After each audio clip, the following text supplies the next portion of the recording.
Hey boys and girls, today we are going to start learning about money, and this week we're really going to focus on coins, and I'm going to talk a little bit about the different coins that we have to talk about. The first one we're going to talk about is a penny, and it looks like this. I'll try to make my camera where you guys can see it a little bit better.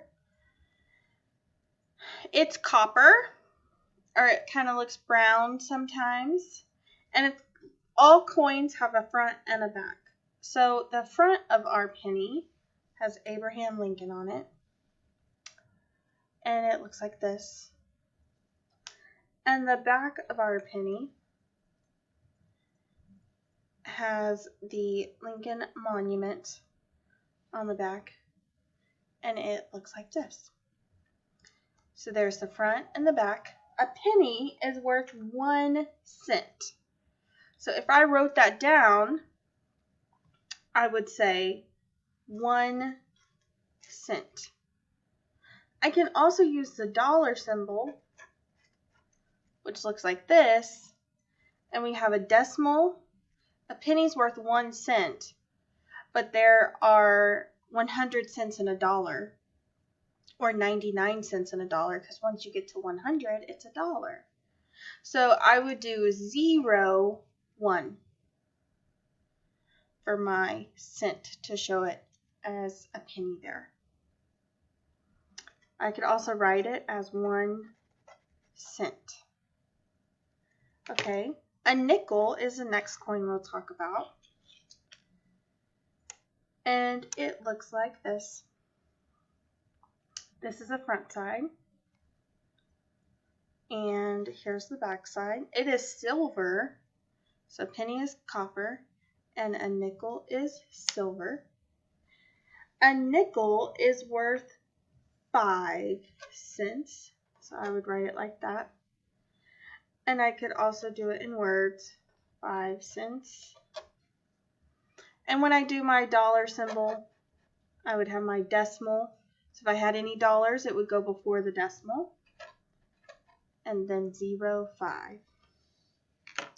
The next coin is a dime. Looks like this. That's the front. And that's the back here. A dime is worth 10 cents.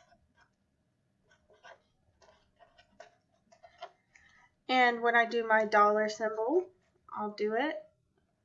I don't have any dollars, so I'll leave that part blank. And then I have 10 cents. And our last coin is a quarter.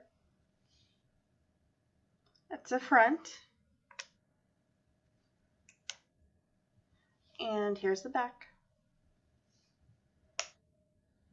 A quarter is worth 25 cents. And I can write it like that. When I do my dollar symbol, I have my decimal. I've got no dollars, but I have 25 cents. Also, I forgot, guys, I was also going to tell you about the half dollar. We don't see half dollars very often, but they are around. So I'm going to write that down. If a whole dollar is worth 100 cents, that means a half dollar must be worth 50 cents. I would write it like this with my cent symbol, or like this with my dollar symbol. And it looks like this. Here's the front. It's bigger than a quarter. And here's the back. I notice now that I have all my coins. I notice that a nickel is bigger than the dime, but it's not worth more than the dime. The nickel's worth 5 cents, and the dime is worth 10 cents. So we need to be very careful. when we look at our money, because just because it's bigger doesn't mean it has more value. The same with a penny. A penny is actually bigger than the dime, but it's not worth more than the dime. All right, guys. I will see you guys later. Bye.